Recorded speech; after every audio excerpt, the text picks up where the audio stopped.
Everyone what's up guys. Well, एक important update आप सभी के लिए, इवन आप सभी को पता लग भी गया होगा। मेरा क्वेश्चन इस वीडियो में बेसिकली एक अपना पॉइंट ऑफ व्यू है और कुछ सवालात हैं इस बयान के ऊपर। और आप सभी को बता दूं कि ये मेरा personal point of view. Alright. और मुझे मैं वीडियो ये इसलिए बना रहा हूँ सो दैट कि थोड़ी सी चीज़ें, थोड़ी से फैक्ट्स क्लियर कर सकूँ। रादर क्या होगा गॉड नोज, बट मेरे कुछ पॉइंट्स हैं जो मैं रखना चाहता हूँ। मैं क्यों रखना चाहता हूँ उसके पीछे भी एक रीज़न है, और वो रीज़न मैं आपको एंड में बताऊँगा। तो जैसे आप सभी जानते हैं कि जेके एसएसबी के एग्ज़ाम के रिलेटेड अभी हमारे जो जन के एलजी हैं उन सबका बयान आया है कि जितने भी एग्ज़ाम्स उन्होंने, सॉरी, जेके एसएसबी के जो प्रीवियस कैंसिल जो एग्ज़ाम किए थे उन्होंने, अब अकॉर्डिंग टू जन के एलजी इनके जो कैंसल एग्ज़ाम थे वो नवंबर मंथ में होने वाले हैं। क्यों? क्योंकि जो टेंडर्स हैं वो फाइनलाइज्ड हो चुके हैं। राइट। सो टेंडर्स फाइनलाइज्ड हो चुके हैं तो मतलब सिंपल सी बात है। देखो, पेपर इस बार सीबीटी है। राइट। सीबीटी होंगे। और अगर पेपर सीबीटी होते हैं, ठीक है, तो सीबीटी पेपर में एक मंथ में 3 एग्ज़ाम्स को कराना मेरे लिए थोड़ा इम्पॉसिबल सा दिख रहा है। क्योंकि हाँ, ये है कि वो स्टार्ट कर दें और फिर नवंबर, दिसंबर, जनवरी के बीच में मतलब चलता जाए, बात अलग है। ठीक है। लेकिन अगर आप देखोगे सीबीटी पेपर जब भी कभी होता है मिनिमम 10-15 दिन तो चलता है, क्योंकि उतने कंप्यूटर यहाँ उतना सेटअप नहीं है। अगर हम बात करें जो जम्मू का सबसे बड़ा सीबीटी हब है जहाँ एग्ज़ाम होते हैं, दैट इज़ बलदेव इंफोटेक, तो ऑब्वियसली कितनी ही सीट्स होंगी वहाँ पे डेली बेसिस पे ना। हाँ, अब बात ये है कि अगर पेपर ओएमआर होता है तो मैं मान सकता हूँ कि एग्ज़ाम होगा। राइट।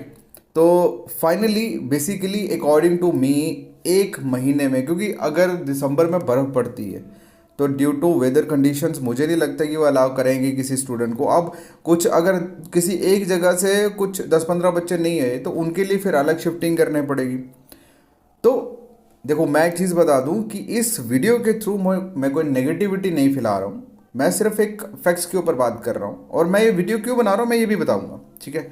तो फाइनली बयान जो आया है कि अक्टूबर में पेपर, सॉरी, नवंबर में एग्ज़ाम होने वाला है, आप इसे पॉजिटिवली लीजिए। ठीक, इसे नेगेटिवली मत लेना, क्योंकि अगर कुछ बच्चे ऐसे होते हैं वो क्या करते हैं, भागना शुरू कर देते हैं। ठीक है, क्या करते हैं, भागना शुरू कर देते हैं। अब जैसे उनको पता लगा नवंबर में पेपर है, तो होगा यूं कि उनकी प्रिपरेशन चाहे अच्छे से उन्होंने 70% कर दी हो, लेकिन आगे वो 30% के लिए भागना शुरू कर देंगे। यहाँ दिक्कत हो जाएगी। मैं सिर्फ इतना ही कहूँगा कि जब तक आप लोगों के एडमिट कार्ड नहीं आते, देखो एडमिट कार्ड आते हुए भी कम से कम एडमिट कार्ड आपके 7 डेज फर्स्ट, मतलब अप्रॉक्स आ जाते हैं, 7 दिन पहले आ जाते हैं।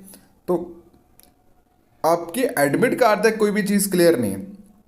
एक चीज़ याद रखना, मैंने तभी लिखा इज इट पॉसिबल, यस और नो। ये बेसिकली एक सवालात था मेरा कि क्या ये हो सकता है 3 एग्जाम नवंबर मंथ में कंडक्ट हो जाएंगे, क्योंकि दिसंबर में अगर बर्फ पड़ गई तो भैया प्रॉब्लम हो जाएगी। अब ये पूरे का पूरा पेपर एक चीज़ पे टिका हुआ कि अगर तो पेपर ओएमआर होता है तो हो सकता है, फिर ऐसा होगा कि पेपर फिर दिसंबर में भी लिया जा सकता है, क्योंकि पेपर एक ही दिन में कंडक्ट हो जाएगा। ओके। लेकिन पेपर अगर सीबीटी होता है तो भैया मुझे नहीं लग रहा कि ये 3 पेपर कंडक्ट हो सकते हैं। ओके। बाकी रेस्ट गॉड नोज। और मैं ये वीडियो क्यों बना रहा हूँ, सिर्फ इसलिए बना रहा हूँ क्योंकि बहुत सारे बच्चे इस नोटिफिकेशन को देख के अपनी प्रिपरेशन के साथ कॉम्प्रोमाइज़ करेंगे। अभी जे में ये बहुत कॉमन हो चुका है कि कोई भी अनाउंसमेंट होती है, जब अनाउंसमेंट होती है देन उसके बाद बच्चे जो है वो अपनी स्ट्रेटेजी चेंज कर देते हैं। नो, कभी मत करो यार। जैसे अभी लास्ट टाइम पे एक अनाउंसमेंट हुई थी कि पेपर अक्टूबर में है, नहीं हुआ। लेकिन जिन बच्चों ने अपनी प्रिपरेशन को चेंज कर दिया, आगे पीछे कर दिया, तो अभी वो पछता रहे होंगे ना यार, अक्टूबर महीना तो पूरा निकल ही गया। क्योंकि अक्टूबर महीने के लिए किसी ने पढ़ने का कोई शेड्यूल बनाया ही नहीं होगा, बिलीव मी। ठीक है। तो इसीलिए जब तक आप लोगों के एडमिट कार्ड नहीं आते, आप इत्मीनान से जितने घंटे दे रहे हैं आप देते रहिए, काम और फ्री होके पढ़िए। ये जो मैंने क्वेश्चन पूछा है ये अभी कोई नहीं जानता कि होगा या नहीं होगा, तो इसके ऊपर मुहर लगाने की ज़रूरत नहीं है। जस्ट मतलब एक चीज़ बताई गई है, एक हेड ऑफ द अथॉरिटी द्वारा एक चीज़ अनाउंसमेंट करी गई है, बट इसके बाद मेन कहानी शुरू होगी। अगर आप लोगों के नेक्स्ट एक वीक तक नोटिफिकेशन आ जाता है एडमिट कार्ड का, तो पॉसिबिलिटी है एग्ज़ाम होगा। अगर 20 से ऊपर निकल जाता है काम तो फिर ठीक है, फिर समझ लेना अपने हिसाब से, क्योंकि JNK में कोई नई चीज़ नहीं हो रही। और मैं ये वीडियो सिर्फ और सिर्फ इसलिए बना रहा हूँ क्योंकि बहुत अच्छे बच्चे जो पढ़ रहे हैं और अच्छे तरीके से लैब में पढ़ रहे हैं, बट इस तरह की नोटिफिकेशन से उनको डिस्टर्बेंस होता है, उनकी प्रिपरेशन में प्रॉब्लम आती है। क्योंकि अगर किसी के माइंड में ये पड़ गया कि 2 महीने में पेपर है, उसके स्टिल 3-3 4-4 चैप्टर रहते हैं, तो वो शफल कर जाएगा, वो अच्छे से नहीं कर पाएगा। ठीक है, तो ये वीडियो मैं इसलिए बना रहा हूँ, आप काम होके पढ़िए। जब तक आपका एडमिट कार्ड का नोटिफिकेशन नहीं आता तब तक आप एटलीस्ट काम होके पढ़िए। जब एडमिट कार्ड का नोटिफिकेशन आ जाएगा उसके बाद का जो टाइम पीरियड होगा, जितना भी टाइम पीरियड आप होगा आपके पास, जितना भी पढ़ा होगा, आप सिर्फ उस टाइम पे रिवीजन करना, दैट्स ऑल। ये अप्रोच, ये जो स्ट्रेटजी है, ये बना के रखना अपने साथ। बाकी ऑल द बेस्ट मेरी तरफ से। मैं तो चाहता हूँ जल्दी से एग्ज़ाम हो, क्योंकि टाइम निकलता जा रहा, बहुत सारे एग्ज़ाम पेंडिंग पड़े हुए हैं। जल्दी से जल्दी ये एग्ज़ाम निकलेंगे, देन उसके बाद न्यू एग्ज़ाम्स जो हैं उनका सिलसिला शुरू होगा।